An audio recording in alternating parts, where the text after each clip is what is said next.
আসসালামু আলাইকুম দর্শক, স্বাগত জানাচ্ছি আরটিভির রাতের সংবাদ। আপনাদের সঙ্গে রয়েছে আমি নীরা ফেরদৌস। শুরুতে জানিয়ে দিব মার্কেন্টাইল ব্যাংক সংবাদ শিরোনামগুলো।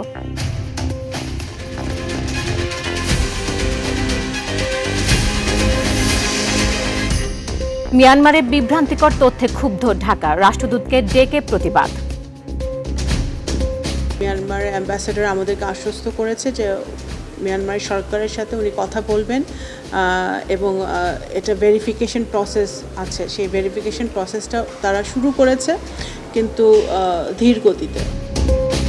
বাংলাদেশের সঙ্গে গঠনমূলক সম্পর্ক চায় ভারত।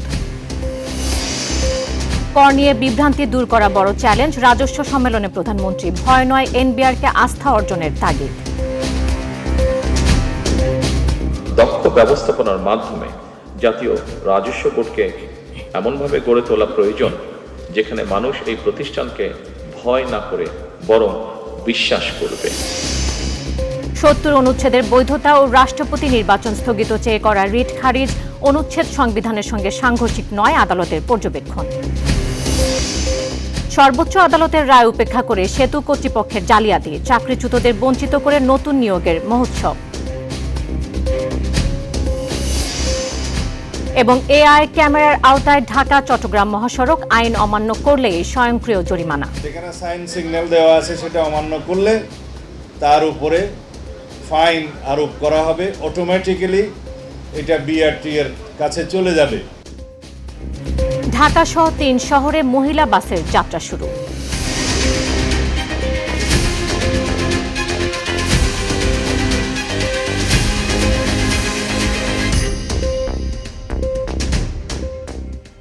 দর্শক, এতক্ষণ শুনছিলেন মার্কেন্টাইল ব্যাংক সংবাদ শিরোনামগুলো। এবার জানাবো বিস্তারিত।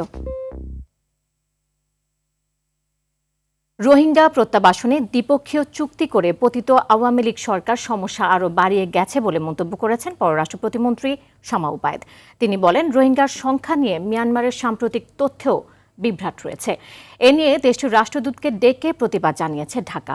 একই ব্রিফিংয়ে বাংলাদেশে আল কায়েদার নেটওয়ার্ক গড়ে ওঠার তথ্য নিয়েও প্রশ্ন তুলেন পররাষ্ট্র প্রতিমন্ত্রী। এ বিষয়ে আরও জানাচ্ছেন আসিফ হাসান। ইউএনএইচসিআর এর তথ্য মতে বাংলাদেশে আশ্রিত রোহিঙ্গার সংখ্যা ১২ লাখের বেশি। অথচ সম্প্রতি মিয়ানমারের পররাষ্ট্র মন্ত্রণালয়ের এক বিবৃতিতে দাবি করা হয়, বাংলাদেশে থাকা ৭ লাখ রোহিঙ্গার তথ্য যাচাই বাছাই করে মাত্র ৩ লাখ রোহিঙ্গাকে শনাক্ত করা গেছে। মিয়ানমারের এই দাবির পরপরই নড়েচড়ে বসে ঢাকা। মঙ্গলবার ঢাকায় নিযুক্ত মিয়ানমারের রাষ্ট্রদূতকে পররাষ্ট্র মন্ত্রণালয় তলব করে রোহিঙ্গার সংখ্যা নিয়ে মিয়ানমারের দেওয়া তথ্য সঠিক নয় বলে জানানো হয়। মিয়ানমার অ্যাম্বাসেডর আমাদেরকে আশ্বস্ত করেছে যে মিয়ানমার সরকারের সাথে উনি কথা বলবেন এবং এটা ভেরিফিকেশন প্রসেস আছে, সেই ভেরিফিকেশন প্রসেসটা তারা শুরু করেছে, কিন্তু ধীর গতিতে। আমরা চাই যে তারা সুস্থভাবে, স্বাভাবিকভাবে একটা সেফ অবস্থায় তারা ফিরে যাক তাদের দেশে। বাংলাদেশে আল কায়েদার উপস্থিতি নিয়ে সরকারের কাছে কোনো তথ্য নেই দাবি করে তিনি একে ফ্যাসিবাদীদের প্রপাগান্ডা বলে উল্লেখ করেন। আমি স্বরাষ্ট্রমন্ত্রীর সাথে একমত হব যে এখন পর্যন্ত কোনো স্পেসিফিক কোনো ডেটা আমাদের কাছে নাই, কোনো ফ্যাক্টস অ্যান্ড ডেটা নাই যার উপর আমি এটা নিয়ে কথা বলতে পারি। ফ্যাসিবাদ সরকার এটা খুব ভালো করতে পারে এবং এটা তাদেরও একটা প্রপাগান্ডা হতে পারে।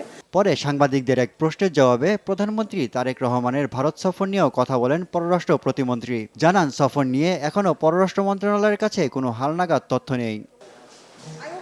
আসিফ হাসান, আরটিভি, ঢাকা। বাংলাদেশের সঙ্গে গঠনমূলক ও ইতিবাচক সম্পর্ক বজায় রাখতে চায় ভারত। মঙ্গলবার নয়াদিল্লিতে ভারতের পররাষ্ট্র মন্ত্রণালয়ের নিয়মিত সাপ্তাহিক সংবাদ ব্রিফিংয়ে এমন মন্তব্য করেছেন দেশটির পররাষ্ট্র মন্ত্রণালয়ের মুখপাত্র রণধীর জয়সওয়াল। ব্রিফিংয়ে তিনি আরও জানান, বাংলাদেশের জ্বালানির সংকট মোকাবেলায় অতিরিক্ত জ্বালানির সরবরাহের অনুরোধ ইতিবাচকভাবে বিবেচনা করছে ভারত। প্রধানমন্ত্রী তারেক রহমানের সম্ভাব্য ভারত সফর নিয়ে এক সাংবাদিকের প্রশ্নের জবাবে তিনি বলেন, এই বিষয়ে জানানোর মতো নতুন কোনো তথ্য নেই এবং নতুন তথ্য এলে পরবর্তীতে জানানো হবে। এছাড়া ক্ষমতাচ্যুত সাবেক প্রধানমন্ত্রী শেখ হাসিনাকে ফেরত পাঠানোর আবেদনের বিষয়টিও খতিয়ে দেখা হচ্ছে বলে জানিয়েছেন তিনি।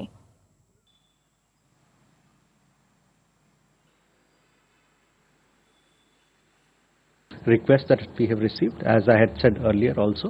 বাংলাদেশের সঙ্গে আমাদের চলমান জ্বালানি সহযোগিতা রয়েছে। অতিরিক্ত জ্বালানির আবেদনের বিষয়টি আমাদের নিজস্ব চাহিদা, পরিশোধন ক্ষমতা এবং সরবরাহের সার্বিক পরিস্থিতি বিবেচনায় রেখে পর্যালোচনা করা হচ্ছে। ভারত পারস্পরিক স্বার্থ ও সম্মানের ভিত্তিতে বাংলাদেশের সঙ্গে ইতিবাচক, গঠনমূলক ও সামনের দিকে এগিয়ে নেয়ার মতো সম্পর্ক তৈরি করতে চায়। নবায়নের অজুহাতে গঙ্গার পানি বন্টন চুক্তির ত্রুটি এড়িয়ে যাওয়া হবে না বলে জানিয়েছেন পানি সম্পদ মন্ত্রী শহীদুদ্দীন চৌধুরী আনি। বিকেলে রাজধানী ধানমন্ডিতে গঙ্গার পানি বন্টন চুক্তি নবায়ন বিষয়ক সেমিনারে তিনি একথা বলেন। মন্ত্রী জানান, গঙ্গা চুক্তি করতেই হবে, প্রয়োজনে নেওয়া হবে আন্তর্জাতিক আইনের আশ্রয়। তিনি বলেন, আগামী বছরের জানুয়ারি-ফেব্রুয়ারি মাসে পদ্মা ব্যারেজের কাজ শুরু হবে। এদিকে সংকটকালীন পরিস্থিতি ন্যূনতম পরিমাণ পানির গ্যারান্টি আদায়, পরিবেশের বিধান যুক্ত করে গঙ্গার পানি বন্টন চুক্তিতে অন্তর্ভুক্তির দাবি জানিয়েছেন বিশেষজ্ঞরা।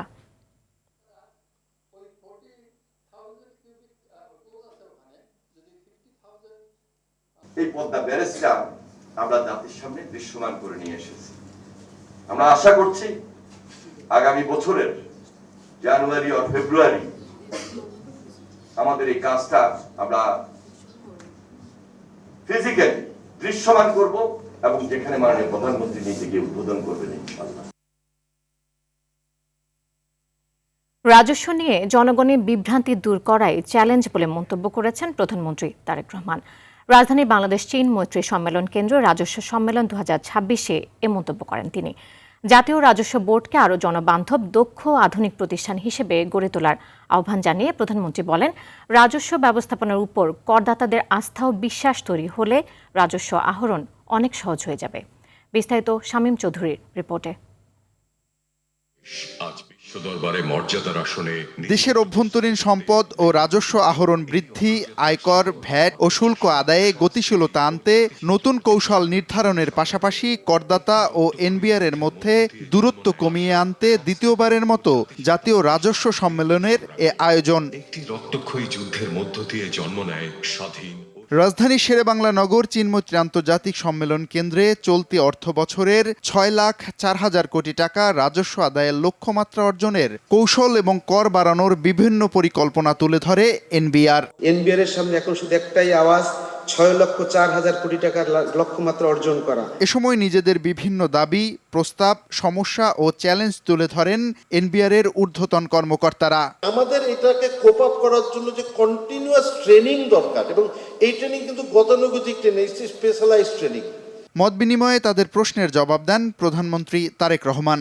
আপনারা যেটি চাইছেন সরকারের কাছে, সরকার অবশ্যই অত্যন্ত গুরুত্বের সাথে এটি বিবেচনা করবে এবং আমরা চাই যারা সৎ, যারা দক্ষ অফিসার আছেন তাদেরকে আরো বেশি করে কাজ করার সুযোগ করে দিতে। পরে আনুষ্ঠানিক বক্তব্যে প্রধানমন্ত্রী বলেন, কর ব্যবস্থাপনা কিংবা কর আদায় পদ্ধতি সহজ এবং দুর্নীতি ও হয়রানি মুক্ত হওয়া প্রয়োজন, যাতে স্বেচ্ছা প্রণোদিত হয়ে কর আদায়ে স্বাচ্ছন্দ্য বোধ করেন জনগণ। একই করদাতাদের উপর বারবার করের বোঝা বাড়িয়ে রাজস্ব বৃদ্ধির নীতি খুব সম্ভবত টেকসই পদ্ধতি নয়। ভ্যাট প্রশাসনের জটিলতার কারণে ব্যবসা বাণিজ্য যাতে বাধাগ্রস্ত না হয় সেই বিষয় নিশ্চিত করতে রাজস্ব কর্মকর্তাদের প্রতি আহ্বানও জানান তিনি।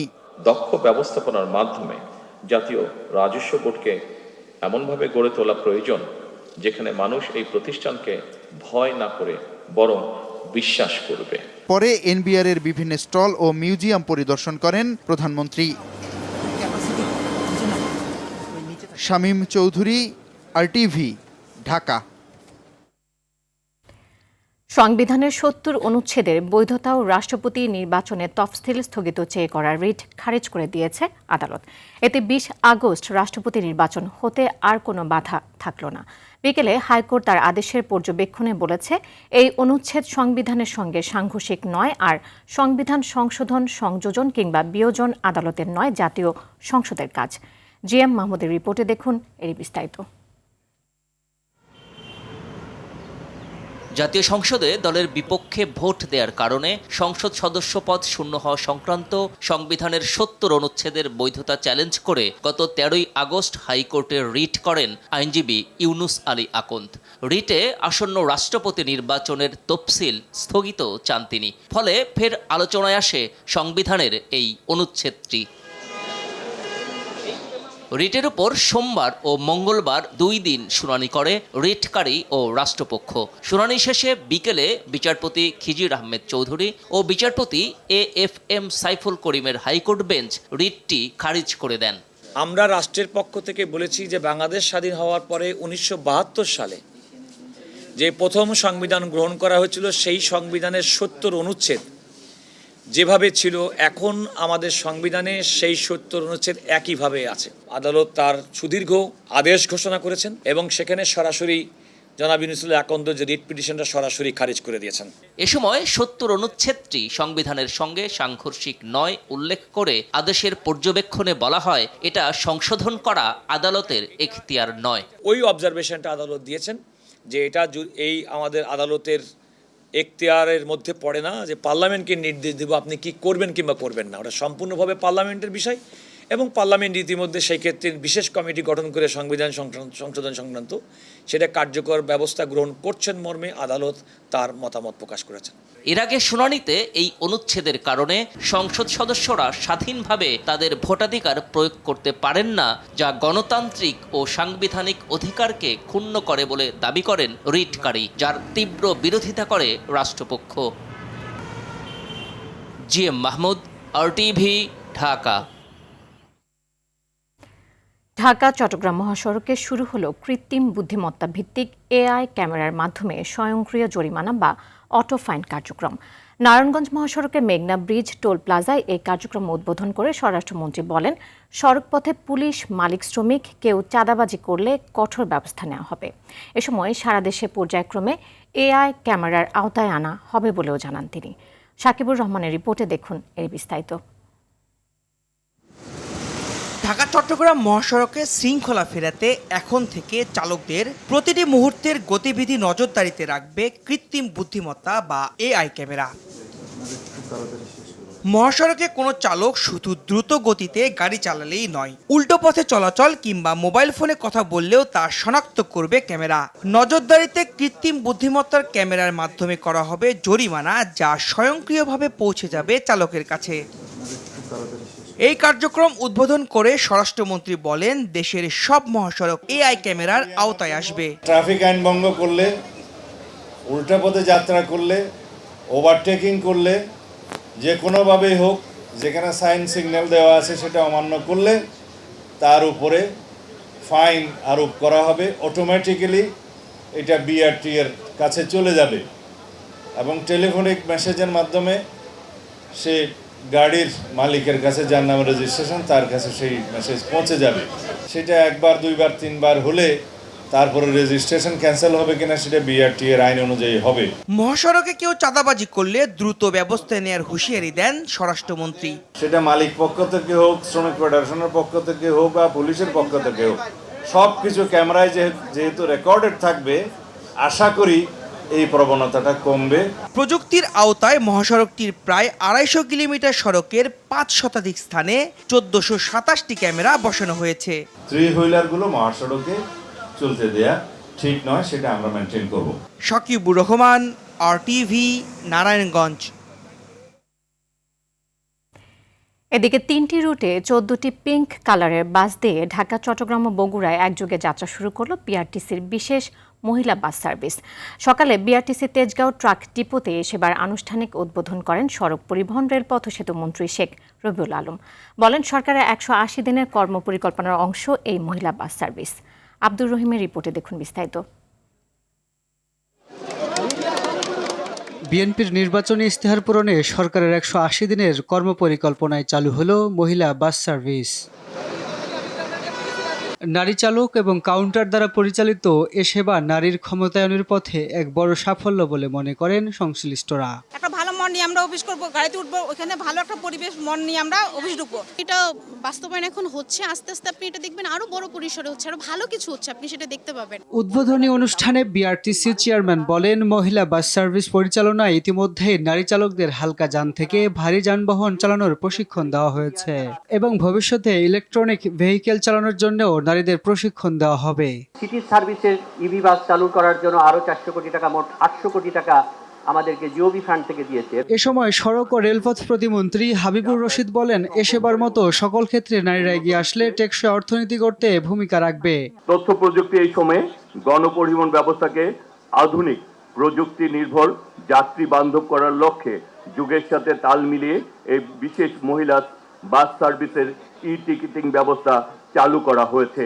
এদিকে নারী যাত্রীদের নিরাপত্তা ও স্বাচ্ছন্দ্য বাড়ানোর পাশাপাশি পরিবহন খাতে নারীদের কর্মসংস্থান ও অংশগ্রহণ বাড়ানোই এ উদ্যোগের মূল লক্ষ্য। আমরা সেই নারীদের জন্য রাষ্ট্রীয় অর্থনীতি, রাষ্ট্রীয় ব্যবস্থাপনায় একটা নিরাপদ স্বস্তির যাতায়াত নিশ্চিত করতে চাই, সহ অবস্থান নিশ্চিত করতে চাই। সেই জায়গা থেকে এই উদ্যোগ, এটা এই সরকারের অঙ্গীকার এবং তা বাস্তবায়ন হতে চলেছে। নারীদের সর্বোচ্চ নিরাপত্তা নিশ্চিতে প্রতিটি বাসে বসানো হয়েছে সিসি ক্যামেরা, পাশাপাশি টিকিট সিস্টেমে আনা হয়েছে ডিজিটাল পদ্ধতি। আব্দুর রহিম, RTV, ঢাকা। সর্বোচ্চ আদালতের রায় উপেক্ষা করে একের পর এক নিয়োগে ব্যস্ত সেতু কর্তৃপক্ষ। দফতরটির 21 কর্মীকে চাকরিচ্যুত করা হলে সবাইকে পুনর্বহালে আদেশ দেন আদালত। সেখান থেকে মাত্র 6 জনকে পুনর্বহাল করে শূন্য পদের অজুহাতে বাকিদের বঞ্চিত করেছে সরকারের এই দফতরটি। তবে একই পদে কয়েক ধাপে নিয়োগ দিয়েছে 84 জনকে। এ ঘটনায় সেতু কর্তৃপক্ষের দেয়া লিখিত জবাবেও রয়েছে মিথ্যা তথ্যের ফুলছুরি। মোহাম্মদ সাইমের রিপোর্টে বিস্তারিত। আদালতের বারান্দায় মানিক মিয়ার এই ছোটাছুটি 2 যুগেরও বেশি সময়ের। যমুনা বঙ্গী সেতু কর্তৃপক্ষ আমাদেরকে নিয়োগ দিছিল।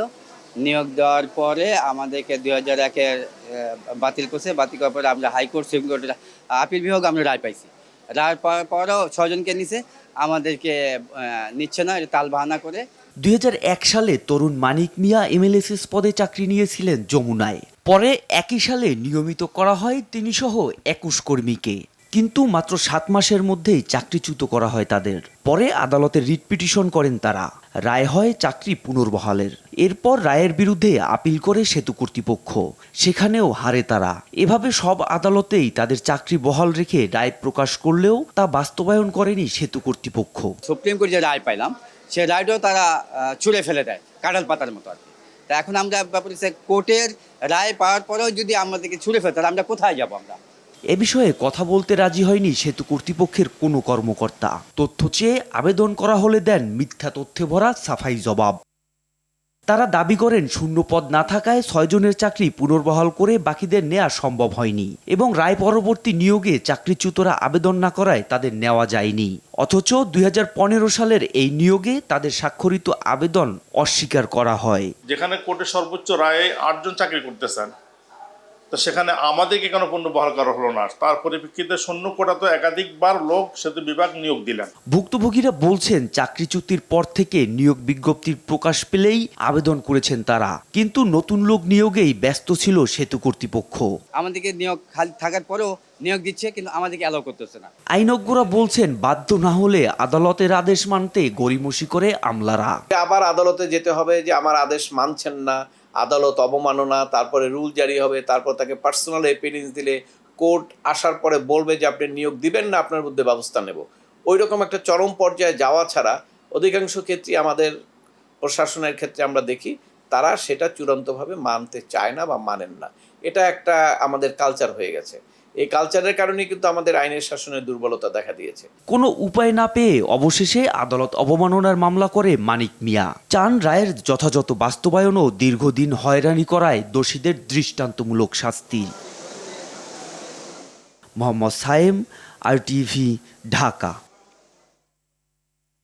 সরকারের গত 6 মাসে শাসনামলে রেমিটেন্স এবং তদন্ত কমিটি গঠন করা ছাড়া কোনো সফলতা দেখছে না প্রধান বিরোধী দল জামাতে ইসলামী। এছাড়া সরকার প্রতিটি খাতে চরম ব্যর্থতায় পরিচয় দিয়েছে বলে জানিয়েছেন দলটির সেক্রেটারি জেনারেল মিয়া গোলাম পরোয়ার। বিকেলে রাজধানীর মগবাজারের আল-ফালাহ মিলনায়তনে সরকারের 6 মাস শাসনামলের মূল্যায়ন উপলক্ষে আয়োজিত সংবাদ সম্মেলনে এ মতামত জানান তিনি। বলেন, গ্যাস, জ্বালানি ও বিদ্যুৎ সরবরাহের সংকট কাটাতে সরকার ব্যর্থ হয়েছে। আইন শৃঙ্খলা পরিস্থিতির অবনতি, হত্যাকাণ্ড, নির্যাতন বৃদ্ধি, সীমান্ত হত্যা এবং সীমান্তবর্তী এলাকায় পুশিন ঠেকাতে সরকার ব্যর্থ হয়েছে।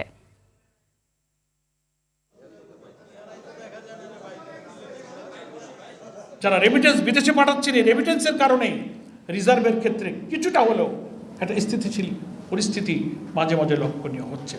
জ্বালানি সংকট নিরসনে সরকার একটা বিশেষ কমিটি করেছিলেন উভয় পক্ষের সদস্যদেরকে নিয়ে 10 জন সদস্য সমন্বয়ে।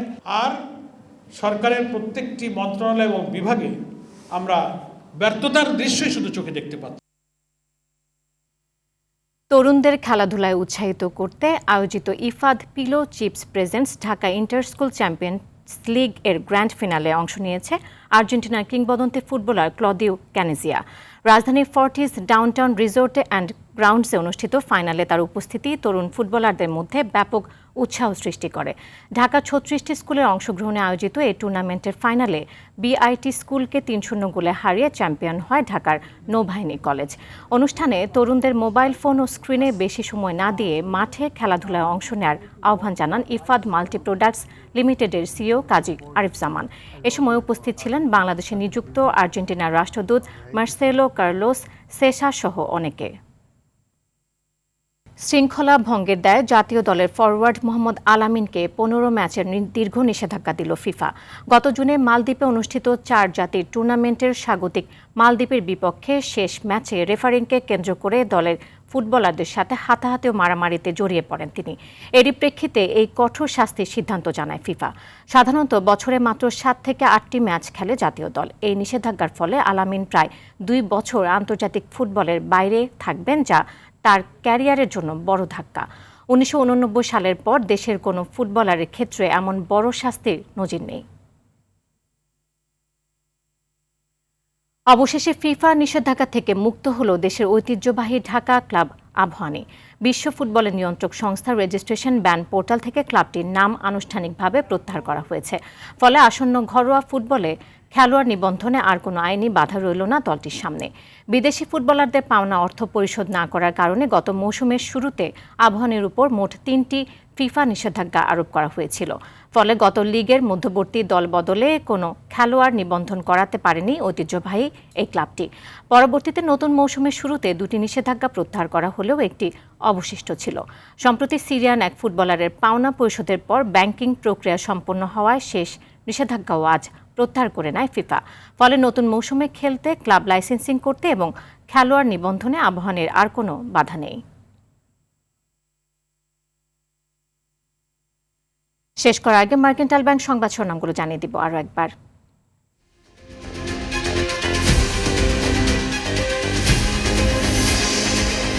মিয়ানমারের বিভ্রান্তিকর তথ্যে ক্ষুব্ধ ঢাকা, রাষ্ট্রদূতকে ডেকে প্রতিবাদ।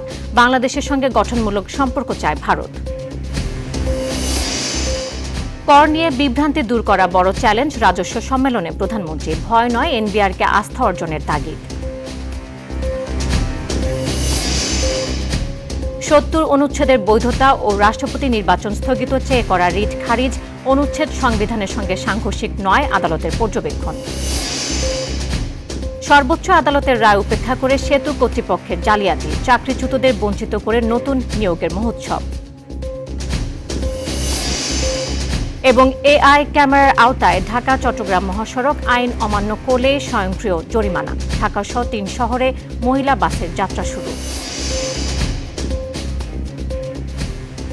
দর্শক, রাতের সংবাদ এ পর্যন্তই। মধ্যরাতের সংবাদ 1টায় দেখার আমন্ত্রণ রইল। এতক্ষণ সাথে থাকার জন্য ধন্যবাদ সবাইকে।